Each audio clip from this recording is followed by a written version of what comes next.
So we're 38 episodes in to Marketing Matters. Obviously, we want to grow this thing. So we've been looking over some feedback. You know, this is sort of a bullpen. I want to just huddle up and talk about what we can do to take this to the next level. I mean, we've been doing this for 9 months now. We want to step it up. We want to go to the next level. So what do we got for taking control, I guess? Well, I mean, you know, a change of name I think is a good part. You know, why marketing matters. Definitely. I mean, we keep getting a ton of IT questions. Am I safe? Am I secure? Is my data? So, I mean, we had to incorporate the IT side, right? I mean, look out there. You got 100 people out there, Anthony, right? I mean, so, and all of our viewers are asking these questions. So you got to give them the information they want. I think our biggest downfall is all we're doing is giving the f***ing news every week. You know, and we keep getting asked the how to do questions. Yeah. Right, so you tell me. I mean, you know, people are constantly asking us in our space how to do it, what to do. You know, I love how you guys came up with the name. You know, what you're saying is take control of your digital marketing, take control of your IT. Why not also show these people how to do it? All right, so we pivot. We pivot to show people how-tos on the digital marketing side, on the IT side, the whole thing. We still find a way to bring the news in the show, but at the same time, we start to whiteboard things out. I think that's the direction we need to go. Whiteboard, live examples. You got experts out here that you can interview and talk, and they can explain what things are better than me and you. Utilize them. Utilize some of our clients. External guests, yeah. Utilize other people in the space to come in and talk. And you know, I do think the news is important, though. I think. You know, people don't realize how fast it changes. Yeah. And think about our number one product is white labeling. We do the work for other agencies, for a ton of big name agencies. We're doing the work. It's a platform for us to educate them too.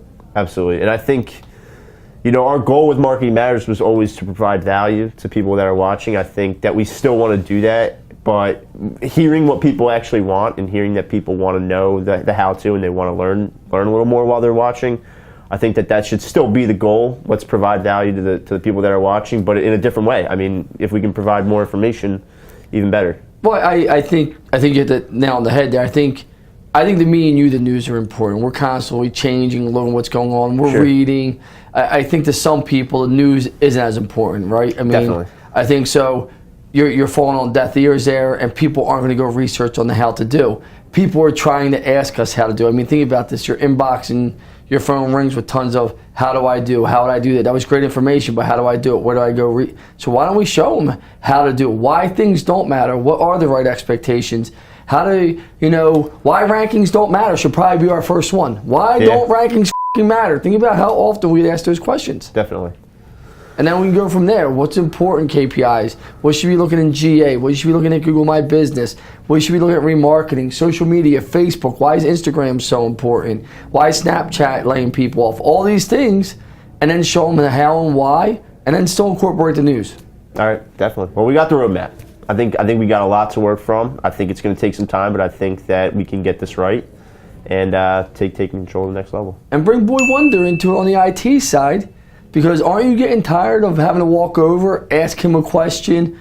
Scrap that. Let him answer the questions. Yeah. Let Christian answer the questions. Let Zach answer the questions. Bring them in to a how to do. All right, let's do it.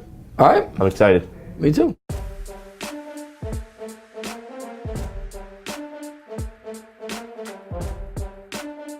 Hello everyone, I'm Anthony Kane, an SEO strategist here at One SEO. I'm joined by Lance Bachman, the CEO of One SEO, and this is the first edition of Taking Control. We're very excited to roll this out. It's actually the 39th episode of our web series here at One SEO, which is our weekly web series where we go into everything IT and digital marketing. But this is the very first edition of Taking Control, and it's an exciting time. I'm fired up. You know, I was looking forward to changing the show, getting it better, bringing some better content to it, some different strategy content, looking at some different things. So I'm fired up. I mean, you know, a lot more topics to discuss and, you know, really increase our audience and show them, hey, there's a lot of different things you can do for your business. Yeah, no, right off the bat, you can obviously see a ton of changes here, you know, with the set. But like Lance mentioned, we've got a ton of things in the works. We hope that little piece that you just watched explained a little bit about where we hope Taking Control is going to go and what we hope you guys take from it. But right off the bat, some housekeeping. We want to hit on it. One SEO, IT, and digital marketing is hiring across the board, basically. We're hiring across the board. I mean, we got 100 people out here right now, close to it. We're growing. We're growing rapidly. We are actually hiring a number one position. Our number one top priority is an in-house recruiter. That's right. So if you have recruiting experience, we're looking for an in-house recruiter here full-time. We're going to be hiring 50 to 60 people in the course of this year, adding to our team. People say, hey, listen, why so much growth? Well, we have a ton of people coming in asking us for assistance, asking us to help our clients. So we need great people. And if you're a great person and you want to do kick-ass things on the IT side or the digital side, we're looking for you. Some positions we're looking to hire are digital marketing experts in the PPC field, social media field, development, web developers, app developers, some content people, IT, level 1, level 2 engineers, desktop support, sales across the board. We are opening, and I haven't even told anyone on this show, we just opened a West Coast office that will be open in April. I just got back from California, so we're going to need people out there also. We're growing, and if you want to be part of a growing company that offers full benefits, we have a gym downstairs, personal trainer, food. Work with me. Get to work with Anthony, That's AK, right. get to work with BJ, Nikki Violi, some of these awesome people. We're looking for great people to join this team and help us grow. Doesn't matter what you know, it's what you're willing to learn, and we're going to teach you. If you have experience, even better. Yeah, absolutely. So wantaseo.com/careers. You'll see all of our opening positions there. You'll see exactly how to apply. But like Lance mentioned, I mean, people take one walk around our office and they're typically just, I want to work here. We see it all the time. So, but it is a great group of people that work here. The work that we do is a lot of fun. It's up to date. It's always changing. You get to work with some really cutting edge stuff. But it's exciting. So definitely check it out. We've got a ton of open positions, and like Lance mentioned, he threw out a huge number of 50 to 60, but I believe it because the company has doubled since just the time that I've been here. So I certainly believe him when he says he's going for 50 or 60 new employees. So. Well, I want you to think about this, right? Our vision's kind of pivoted. We've grown to 100 people here almost by just natural, organic, without even trying, without even putting the gas pedal on anything, just saying, we'll take the business as we come. We have 300 and some leads so far this month of March coming to us for both sides of the company that we can't get back to everybody. We can't handle what we have. And, clients, we love our clients and we love all the potential clients that reach out to us and we're flattered, believe me. But we're not trying to be rude. We need great people. We need great people to keep us growing. So we're like, know what? Why not? We have a great product. We have a great team. Let's keep adding to our team and take this company and really grow it and make something great for a long time. And let's have some fun while we're doing it. Absolutely. Completely agree. So without further ado, we're excited, but we're going to jump right into our first topic here on taking control, the very first topic here. So, Lance and I wanted to really talk about keyword rankings, and we put rankings in quote. A lot of times you'll hear us say, online visibility as opposed to the term rankings or something like that. But the reality is that there's just hundreds of metrics that digital marketers and marketers in general can measure on a daily basis, a weekly basis, a monthly basis. And no matter how in tune you are with a lot of these moving pieces, I feel like a lot of clients and even some digital marketers still just gravitate towards rankings. They want to see where they rank for this keyword or where they rank for that keyword, and they'll sit at home and they'll sit there and Google their keywords all night long to see if they're moving and things like that. And the search industry and the movement around rankings has changed and evolved so much over the years that we really wanted to spend some time talking about rankings this week. I can only tell you is this, and I'll put it point blank to you. Rankings do not matter. They don't matter. There are no such thing as rankings, and we're going to whiteboard that out, I believe, and really show and educate. But, we tell people, this has been dead for so long, and the fact that people hold on. I get emails. Think about this. I own a digital marketing company, and I got fucking morons emailing me every day saying, do you know you don't rank for this keyword? I don't see you. You're trying to solicit one of the best digital marketers in the country. Right. They're spam, people. And then we get clients that will call up and say, well, it is true, I don't rank for this one keyword. You might not rank for that one keyword that you're looking at that single time, but you might be relevant for 90 other keywords. Would you rather rank, Anthony, for one keyword or be relevant for 99 other keywords that produce leads for you? Right, the 99, yeah. Yeah, right? And it's not about, and it's changed. You know, I had a conversation with Dow Jones today. They called us, they want to talk to us. And they're going through a new website build right now. They said, will you help us with the UX experience, with all these conversion rates? And I said to her, sure, no problem. What is the goal of you doing this new website? What is the goal? Are you planning on doing digital marketing? What does Dow Jones want to get out of this new website? And she goes, well, you're the first person that's asked me that. I was like, holy shit. Yeah. You know what I mean? Like, what do you mean? She says, well, we were just trying to get our mobile speed up because we know it's important. So someone sold them on a new website with one part of it saying mobile speed will help them with their rankings to get better. Well, if you just Google Dow Jones on Google to see their own single website itself, it shows up 5th for their branded term. And I was like, you have a bigger problem than just that. It's an overall strategy. And I don't believe in rankings. I believe in relevancy. I do believe you shouldn't just be doing organic. I know it's kind of off the subject, sure, doing it by itself. But I was looking forward to this whiteboard because you see me now in meetings. I think a lot of people watching this video is going to say, that's the same reaction he gives people is when they talk about rankings, like, you're just a moron. Yeah. Like, we're so past it. And when I hear another digital marketer talk about rankings, I'm like, you know, I just start laughing. I'm like, it's almost like talking about traffic, right? Yeah. Would you rather see your traffic go up and get less leads, or would you rather see your traffic go down and get more leads? That's a simple one for me. Yeah, absolutely. So, perfect, point blank, you know, Lance laid it out. Rankings don't really matter anymore. So, what we're going to do here is take a look at exactly why that is. All right, welcome everybody to this week's whiteboard session where Lance and I are going to talk rankings today and why they really don't matter as a metric. We know that there's a ton of factors that come into play that determine what actually gets served up and for who. We have a couple of great examples here that are going to really break it down, and let's jump right in. So number one, we know personalization plays a role in what gets served up. We absolutely know that. So Lance, do you want to talk about personalization? Yeah, so let's talk about number one, personalization, and how what I'm searching for and what you might be searching for are going to come back. So number one of the number one things you're going to see for personalization is what's my intent? Okay? What is my intent? What's my demographics also? Demographics, male, income, the area where I'm searching from, things like that for personalization. Number three, my search history. What have I looked at before? You know, what am I trying to get to? You know, one of the things about personalization is if I was to go type in, I'll let Anthony get into it, electric car, you know, Anthony, you might come back with Tesla over here. Why don't you give that example, and then we'll kind of jump into that. Yeah, so if I'm in the market for an electric car, let's just suppose that I'm looking for a new electric car. I want to be eco-conscious, save the earth. I'm searching for an electric car, right? Now, I've been on a couple of websites. I've been on Tesla, I've been on Toyota, I've been shopping around.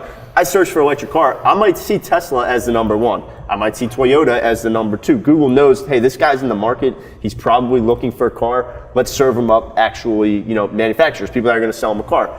Now, if Lance, who isn't in the market for an electric car, is searching for an electric car, he might not see any of these. He might see completely different results. He might see a Wikipedia page. I might see a Wikipedia page or one better. I'm a father of three sons, right? Get RC cars. Absolutely. Now, I type in electric cars after visiting Toys R Us. Maybe I'm at Kitty City, which I think is out of business, but let's just say a few other toy stores I'm looking at. They're seeing my history, right? And I'm browsing. Now, I go to Google and I type in electric cars. They might bring me back small electric cars for my children that I can buy because my personalization, my demographic, and my intent is different than your eco-friendly car. Absolutely, and you multiply this by 1 million based on every little thing that we're doing and what we're into and what we're showing intent for.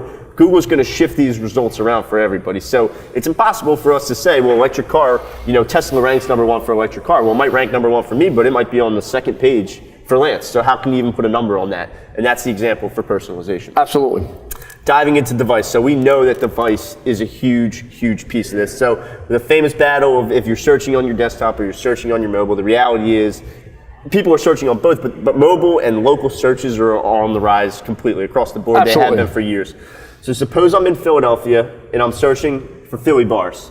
If I'm on my phone and I'm searching for Philly bars, Google knows that query actually says a lot more to Google than just Philly bars. It says, we'll show him Philly bars that are within walking distance of him, that are open right now, maybe that have happy hour specials, whatever it might be. I'm going to see in the map pack bars that are really close to me. I'm going to see in the results bars that are really close to me. But also we know other things like reviews and things like that come into play.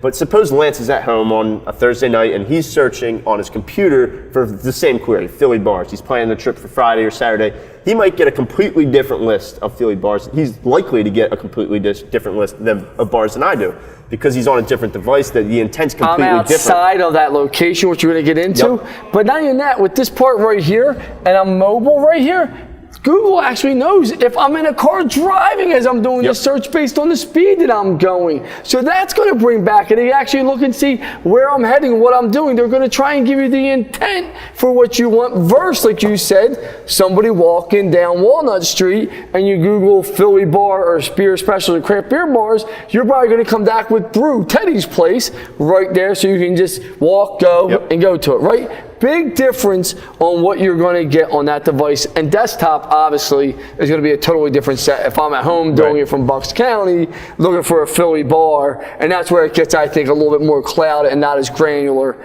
to the information to convert. Absolutely. It all really circles back to intent, and Google uses your device to help find what you're intending to do. So, it's a great example of how what you're searching for, the same query on a phone, a tablet, a computer, can actually bring back different results. And we're going to talk at the very end of this about how all three of these, and there are other components to this, all wrap up and affect each other. Absolutely.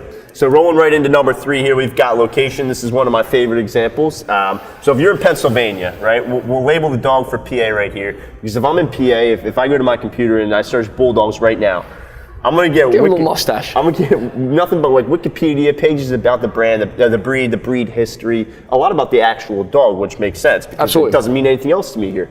But if we travel a few hundred miles to Athens, Georgia, we're going to see nothing but pages and pages of highlights. You're going to get featured snippets for the actual team. You're going to see when their next game is or their schedule for the upcoming season.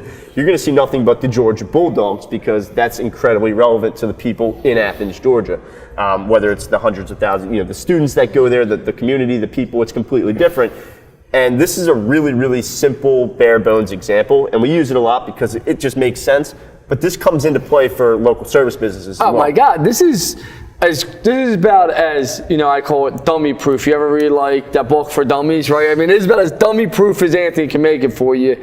But really it goes down to looking for your local roofer, your plumber, your local restaurant, everything on a local basis changes based on your location, where you're at, and what your intent is, and then what device it is, and then your personal history of what you've done, and then similar audiences to you of what looks like your demographic. So you really got to think about that. If I'm looking for a roofer in Bucks County, and I've done 3 on my desktop, I looked for 3 of them directly on my desktop prior in Bucks County. Then I'm doing it from my mobile device all in the same week. Google sees that, and they're probably going to bring you back similar information. But if you're doing it for the first time at 6:30 in the morning after a huge storm that Google knows happened, because they have all this information, they're probably going to bring you back emergency roofers right away because that's the intent. That's what you're looking at. Major storm. I'm Googling a roofer at 6:30 in the morning from my mobile device at home. Google's trying to automatically assume with artificial intelligence, which it's a whole nother conversation, is, hey, listen, we're going to automatically assume you need an emergency roofer. Let's find the best emergency roofer local to you, closest to your distance, that makes sense and looks credible. Absolutely. So these are 3 separate examples, but the reality is that every single one of these, plus the hundreds of other factors that come into play, actually all work together to serve up different results. And it's really impossible to put numbers on certain queries anymore because results just change based on everybody. It's just the reality of it. So next week, Lance and I will actually be back to scratch all of this. I guess a big X. I mean, you're ready to like... We'll be back next week to talk about metrics and KPIs that actually matter and whiteboard those out. Things like conversions, conversion rate. You mentioned, interior pages, and are people landing on the right pages for the right queries? Are you giving the best experience? We'll be back next week for that. Yeah, I mean, I think, really what we're looking for next week is finding those KPIs for e-commerce. I think that should be a different session. And then for the service-based industries, what are the true KPIs that you're looking at? And everyone should be different, but I think we can come up with some good basic core foundations that are going to move the needle for both. But as far as rankings, take this, throw them out, because what you really want to do is make your site the most relevant for the demographic you're trying to get in front of, right? Absolutely. Most relevant for the demographic, for the end user that you're trying to get in front of your customer. Absolutely. So this was this week's whiteboard session. Like Lance said, we'll be back next week to talk KPIs with you guys that actually mattered. But we're going to send it right over to Scott Ficasny, our president of IT here at SEO IT and Digital Marketing. And he's going to talk a little bit about pain points and what he's seen in his experience in the IT field. So take it away, Scott. Thanks, guys. I'm Scott Ficasny, president of SEO Technologies. I'm so happy that we're here now. Look at the budget that we've come across now in this new show. It's amazing. I can't wait to see where the show is going to take us. People often ask me, when do you need an IT company? At what point in time do I make the move and hire an IT company? We're doing fine on our own right now. When do I make that transition? Well, I kind of break it down into 3 of the most common times that people come to get an IT company. 1, if your business is constantly wasting time, wasting resources, trying to fix problems, and these people should be doing other jobs. Maybe they're a lab assistant, maybe they're your accountant or your admin. You don't want to waste their time and energy trying to fix some computer problems. Let them focus on their job and we'll help you do all the IT work. The second most common issue is if you don't know if your data is safe, if you don't know if all of your network information, your files, your emails are safe and they're not already spread over the internet, maybe at that point you also want to talk to an IT person. You got to make sure that all of your hard work for your company is safely backed up and protected. And finally, I hate to say it, one of the most common times that we get new customers when people reach out to us is when it's too late. If your data is being held for ransom, or maybe it's when you've been hacked or your server crashed and you lost everything. Don't fall into that third category. Don't be that person. Don't be that company that comes to an IT company too late. Just make sure you reach out and you get some help before it becomes a really pressing issue for your business. I can't wait to see you next week again. Back to you guys. Welcome back, everybody. For those that are just joining, you are watching the first edition of Taking Control here. You guys just heard from Scott Ficasny, who's the president of our IT here at SEO, IT and Digital Marketing. Like we said in the very beginning of this episode, IT has become such an important piece of this company and where we're going and what our clients really need to see success on all facets. That we wanted to mold in the IT side into this show, which is why you're seeing that with the Technologically Speaking segment, which is going to be here every week. We really want to make sure that the people listening to this show get a chance to hear from some of our IT specialists here, whether that is Scott, he's a very busy man, so it might not be our president of IT every week, but you'll definitely be hearing from some of our IT people because we think it's important to hit on a lot of those topics. 100%. So, switching gears a little bit, today we actually are blessed we get to hear from Heather Sadorf, who is our head of development here at SEO. She's been with the company for over 5 years, tons of experience, and it's exciting that we get a chance to hear from her here. This week, Heather's going to be touching a little bit about plugins, and for those that might not be aware, a plugin is basically an extension of the website. The most common form is WordPress plugins, but you can see them everywhere. So like your Chrome browser, So Magento, exactly. So plugins, while they can be great and can actually expand the functionality of your website, whether that's a contact form or you want to pull your Facebook feed into your website, plugins can do a lot. They can also cause a lot of headaches later on down the road as well. I think most people don't know what a plugin is. So a plugin, and what the reason for a plugin is it takes actually time to use a plugin instead of someone custom coding something. Right. So i.e. say I want a calendar on my site, there might be a WordPress calendar where another developer built, and you can just put it right into your WordPress. Contact forms, a request to quote, whatever it may be, certain themes, plugins, weather plugins, things that you don't have to custom code, which saves your developer a ton of time. Absolutely. The issue is too many plugins can definitely bog down your site. I mean, make issues, definitely make you more vulnerable to hacks, things like that. Outdated plugins. Yeah. Yep. And I think you and Heather are going to do a nice job at discussing the value proposition that plugins offer and some of the things that you don't want to do while you're going down that plugin road. So I'm looking forward to seeing what you and Heather come up with. Absolutely. Well, let's check it out in this week's segment of In It to Win It. Thanks, Anthony. So, plugins. There's a lot of things that you need to know. They can be your best friend or your worst enemy. Plugin is basically an extension or an add-on to your CMS, such as WordPress. You can have a plugin that has one line of PHP or a group of PHP, JavaScript, and CSS files. You should also keep in mind that some plugins use your database extensively, so they're constantly sending queries back and forth, which could slow down your site. We all know that a slow site is bad for SEO and it's bad for your user experience. So what can you do? First of all, you can't have too many plugins. There's not a magic number, but if you have a lot of plugins like WooCommerce, Revolution Slider, and a handful of other things that are doing all of these cool actions and constantly running, your processing is going to be slow, your website is going to be slow, your users are going to bounce off because it doesn't load. So what good does that do for you in the end? So keep a few things in mind. Don't use any plugins that aren't critical to the functionality of your site. So an example would be if you have a MailChimp plugin, you don't necessarily need that. You could just take the line of code from MailChimp's website and put it in there. Problem solved. You don't want to have any plugins on your website that are inactive. Go through, clean them up. You don't need them in there. They're just sitting there wasting space. Don't have plugins on there that are from unreputable sources. So WordPress.org has a whole bunch you can go through, search. A lot of those are actually verified by WordPress, if that's the CMS that you're using.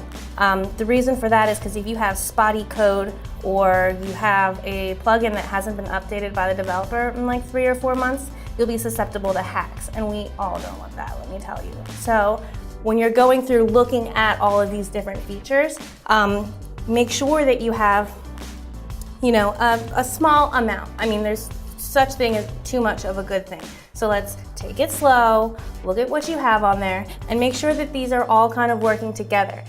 Something else to keep in mind is if you have a few plugins that maybe you install one and your website crashes, or you install one and another one stops working. They're all lines of code that don't necessarily, were not made to fit together. It's like a puzzle piece. So if you have one that you install and another one stops working, or you have a few that haven't been updated, and then you install one and then all of a sudden nothing works, it's kind of a gentle plug and play that you have to walk through. So if you guys have any more questions, you could always ask us, but take it slow, take it easy, and do your research first. All right, and that was our In It to Win It for this week's episode with Heather Sadorf. Again, she's our head of development here at One SEO, so always great information. Moving on to this week's segment of the Digital Buzz, where Lance and I, so this kind of goes back to the beginning of the episode again, where we talked about how, we used to talk about news pretty much for the majority of the show when Marketing Matters, that was sort of the vision when Marketing Matters first rolled out. And then we started to realize that people were actually asking questions on how to do things, or asking us to touch on certain topics, which is where we sort of pivoted to have more of the educational aspect. But at the same time, we still want to cover some of the bigger news in the industry for IT and digital marketing, because a lot of people don't have time to stay invested in the news. So this is going to be our segment every week where we get to still do that. So jumping right in, Google actually released, so Google has all these different tools out there. You can see the speed of your site, or you can run all these variety of tests, but they actually released a really interesting one. It was interesting to me because I thought it really played to sort of the business owner who might not have a hand in how much his digital marketing is affecting his website or something like that. And it really kind of lays it out there. So this new impact calculator that Google released, you kind of put in how much traffic you get, how much a customer is worth to you around about, and then your conversion rate. And then it'll tell you potentially, based on how fast your site is or how slow your site is, how much money you're losing out on every month. I thought that this was a really interesting move, and I think it's actually really helpful to people from the business side, Well, Google's trying to educate our consumers more and more, because people just don't know. And people, what they think a website looks like, and they're like, oh my God, I love my website. Well, your website's not converting, your website's slow, it's not mobile friendly. And the first thing they get back is, well, I just redid my whole entire website, I don't want to do it again. Right. Or I don't want to do this, or I don't want to change that. Well, here what Google's saying is, listen, we're going to show you a slow website costs you money, and this is how. It's a simple calculator. It makes sense, and it's great for, to show someone, not to sell someone. This is Google saying, this is the problem. Your site's slow. It's costing you money. Fix this. It's going to make you more money. It's going to give your end users a better experience. Going to legal more leads or more conversions for you. I think this is genius. I think it was smart. I think it's something that we need in our industry. And I know there's been knockoffs of this from other companies, and no one's ever bought into it because unless Google says it or Facebook, it's not true. Right? So now that Google's saying it, it's kind of like, hey, listen, I'll buy into it. And it's funny, I used this now 3 or 4 times to show people that their websites are slow. Not the speed test that where someone fails it and it's not even a 70, it's it's down to 40s or 30s. I use this and like, oh my God, well, there's my return on investment in investing into my development on my site to make it better. And people don't, or is it the cart or the horse that comes first, right? You need to have a sound site. You need to have a sound digital program, but it does you no good to drive traffic to your site if your site's slow and it's not mobile friendly. It's really no sense, Anthony. This was a great tool by Google, and I think this sticks for a while. I absolutely agree. And a lot of people are like, well, how do they have these numbers? But the reality is that Google knows that conversion rate drops off if if your site is 2 seconds slower than the competition, or if it's 3 seconds. Like, they have all of that information, so it's just them using it to putting it into this tool for you. And it's a matter of, it's hilarious when I hear people say, well, how does Google know that? How does Google know that? Google, your site sits on Google's server. They have access to everything. Yeah. That when they're pulling the pages down, they know what people are doing on your site. Whether you have Google Analytics on your site or not, it doesn't make a difference. They know it, so you might as well use the tools and information to make your program better, because if not, they're going to use the tools and information to make your program worse. Yeah, they know it all. They know when someone clicks and goes back and then clicks on a competition. They know all those little behavior metrics and things like that. And essentially what they're doing is using all that data that they have to kind of show you in a dollar amount, okay, this is potential loss based on where your site sits right now. So it's pretty interesting. It's a great tool, and we're a Google Premier partner, and Google was just here last week, and they told us where we rank in the country, top 5 agencies, and it was a great experience. But I've been to Google, I've spoken at Google, I've been interviewed at Google. They have some of the brightest people in the world at Google. Yeah, go figure. But you, who hires your nephew to run your digital marketing in your IT department, is brighter than the CTO at Google? I don't think so. Pay attention to their tools, listen to them, follow the roadmap, and you're going to be successful. Yeah, absolutely. So we're in agreement. This was an awesome release this week from Google. Incredible tool. Something that's not so incredible, we've touched on. I called this! BJ, Nikki, I want it where I called it from the old ones. I call it before Anthony breaks the news. One-upper right here, one-upper. We'll cut back to when Lance called this a few months ago. Early stages. Predicted it right now. Calling it. Snapchat, sold or tanked by 2020. It's just not looking good for Snapchat at all right now. They're confirmed. There were rumors, and now it's completely confirmed that they're laying off over 120 engineers from their team. So, yeah, it's time to, I think, either reinvent themselves or sort of just accept what it is at this point. And na na na na. Call it with me. Na na na na. Come on. Goodbye. But yeah, it's unfortunate when you're playing with Facebook and Instagram, who have stories, and they basically just copied what Snapchat was, but they have such a bigger user base at this point. It's harder and harder to compete. So I think where they beat Snapchat and they kick Snapchat right in the ass and put their teeth down their throat with this one thing. 79% of the revenue that goes to Google and Facebook are from local mid and small size companies.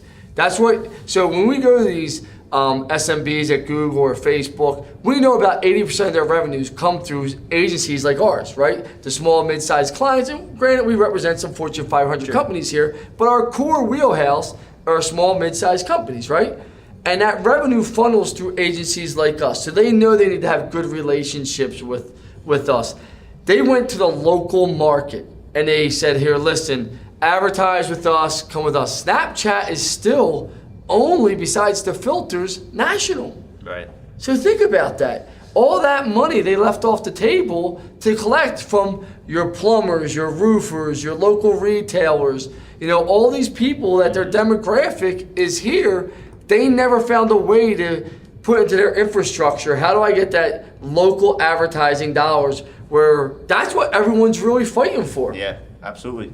And I think also, Facebook and Instagram have so much more information as far as demographics go and sort of the data on the back end.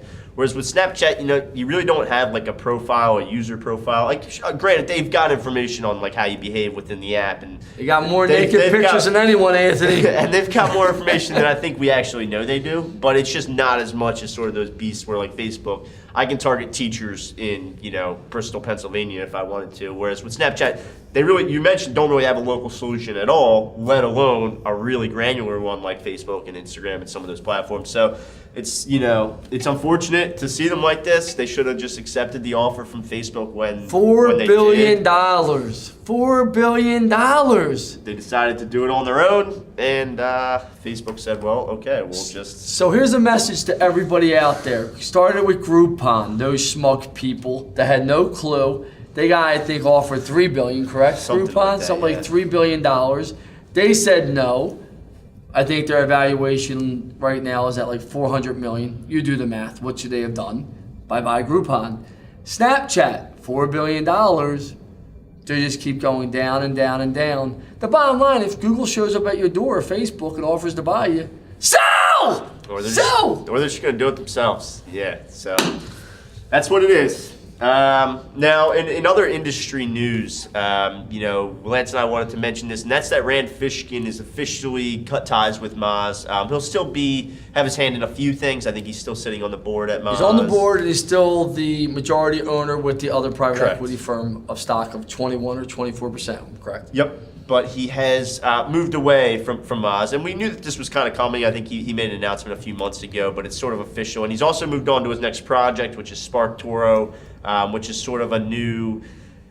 It's a tool. It's another tool that's going to try to help you connect with like influence marketing, different influencers out there. There's a number of tools out there that already exist like this, so it's going to be interesting. But I'm sure Rand is going to take a slightly different approach to it, like he normally does. But it's the reason why we bring it up is it's really big industry news for us. Well, it's industry news for people to do. And listen, we've gotten the opportunity. I'm friends with Rand. We have a good relationship. Yep. I know you've gotten to meet him. I know BJ, some other people.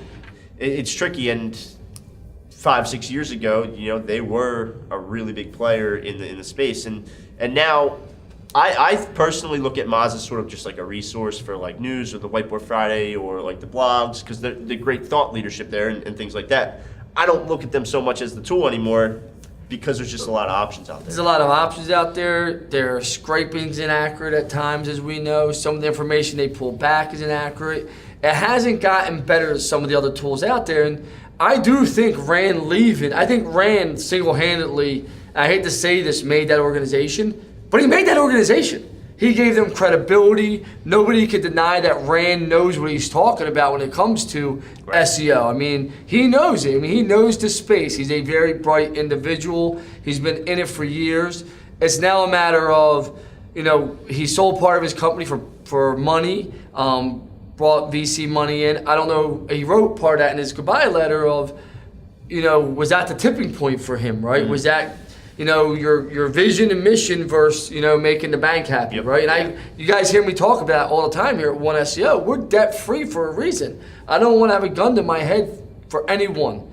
Yeah, and you mentioned the goodbye letter, and you pretty much hit the nail on the head. So he was stuck with a decision do you listen to the people that are giving you the money, or do you listen to your customer? And unfortunately, like it's hard not to listen to the people that are that are funding your company. But at the end of the day, he admits that you always should have listened to the people that you're trying to make the product for. And you're right, like Rand is a great guy. I've listened to Rand speak a few times. You had dinner with him at MozCon Local, didn't you? Yeah, we were out there for MozCon Local. We had we met at the restaurant there. But I think Rand will be fine. I think Rand will be successful in what he goes to do. But at the same time, I do think that Moz is going to fade a little bit more and more into the background. Absolutely, and it has faded, and it's faded more and more. It's a legacy product. I mean, it's a good product. I think still at its core foundation. It's good for someone that wants to learn, like you said, the tutorials, how to do it yourself. But an advanced SEO or an advanced digital marketer cannot just use Moz anymore. Sure. Right? You have to be using things like WordStream, Kenshu for PPC. You got to be looking at things like Sprout for social media, BuzzSumo, all these other tools. Yeah. And you know, it's funny because influence marketing has grown bigger and bigger, especially with social media. And I'm kind of curious to see how Rand tries to pivot into that, because it was funny. Somebody would say to me, you know, well, Rand tells me writing a blog is huge. I get a lot of backlinks from it. Well, yeah, Rand Fishkin is going to get a lot of people when he writes a blog. You, Joe the Turtle, Joe the Plumber, you know, Joe the retail watch guy. It'd be a lot harder, yeah. You're not getting them. And, oh, well, it takes time to build up. Yeah, by the time you build it up, you might be out of business. Right. Right? So the influence marketing, as that's going bigger and bigger, I'm curious to see how Rand tries to get into that space, because there are some great companies doing it and some great tools out there already.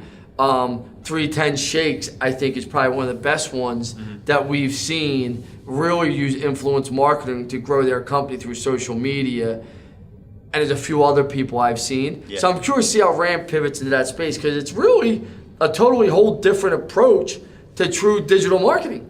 It really is. And you're right, like social media, we see it with Instagram now, you know, even Facebook. Instagram's huge for influencer marketing now, and we just see how many people, how many brands are you getting celebrities or influential people to kind of back it or promote it or make a little segment. So being able to get connected with those people easily, or, you know, that's the goal of SparkToro, I guess. He says he's putting a little bit of a twist on it. It's not going to be your traditional tool that we see, so we'll have to keep an eye on how SparkToro does. I mean, listen, Rand's a bright guy. I mean, it was funny because I read his thing and people think Rand, I don't know if Rand's a multimillionaire or not, but like he said, he has to get back to work. Yeah. When you sell part of your company for money, normally that money, just so people understand, goes back into the company. You know, you don't walk away. You might walk away with a little bit depending on how you structure the deal, but he's definitely going to have to work again, like he said. Yeah. So, you know, I've seen one-trick ponies in my life. I don't think Rand's a one-trick pony. I think Rand's a very bright guy. I just think it's a matter of how does he go into the influencer space and separate himself from some of these other companies that are doing it well. And I think you're going to be bottlenecked for influence marketing, because how do you get that down to the mid-local level companies that make up about 80% of the revenue here to these bigger companies? Because, you know, as a local plumber, is that where we're going to go with it? Is the local plumber going to hire Mike Quick here in Philadelphia and then somebody else hire somebody out in Cincinnati? Is that the way it's going to go? Probably not. Maybe. Right. But can you really get to that low of a level? And is that too high of thinking for some of our clients? It very well could be, yeah. And like you mentioned, we'll keep an eye on it. I mean, SparkToro is, I'm sure, going to be a name that we see in the industry as another tool that a lot of companies are using. So, well, possibly. But either way, we wish Rand the best of luck. We wish you the best. I mean, but think about this. Larry Kim left WordStream, right? Can the majority of our viewers name his new company? It's the chatbot thing. I forget the name. And listen, you're one of my brightest employees. I just know I saw his LinkedIn post about it. Do you know what I'm saying? Yeah. You're one of my brightest employees. You're one of my best guys. And so that's what I'm saying is Larry Kim in our space was probably just as big as a name or very close. Sure. So I think sometimes, you know, you make a company great. Sometimes the company, a guy like Bruce Clay is never going to have to worry about reinventing himself because he branded his company under his name. Right. That kind of makes sense. Yeah, no, absolutely. So completely. We wish Rand nothing but the best. It's been a great run with you at Moz. Thank you for all you've done for the space, because a lot of people idolize you. You've given a lot to the community. I hope it all works out for you at SparkToro, and I hope you build another great organization there. Absolutely. I enjoy the Whiteboard Fridays. Always have. They've been a great help for me personally. Don't make that a boys' club also if you run conferences. That's the one piece of advice I would give you. So switching up a little bit, this has been the first edition of Taking Control. You know, Lance and I really hope that you guys enjoy this format. There's, you know, a lot of fresh content with fresh guests coming in the future that we're really excited about. Again, one more time, One SEO, IT, and digital marketing is hiring across the board. So oneseo.com/careers to see all of our open positions. But we look forward to seeing some fresh faces in the office and to have BJ have to set up some new computers in the office as well. That's always fun to watch. But, Tired of your job? You're not happy with your boss? You feel like you're at a loss? You want your career to thrive? Stop by One SEO and apply. Yeah, we'll talk. We're going to talk. We're looking for great people. If you think you're not qualified, maybe you are, maybe you're not. If you think you are qualified, maybe you are, maybe you're not. You don't know till you apply. Absolutely. But thank you guys for tuning into this week's Taking Control, and we'll see you guys next Thursday. See you next week.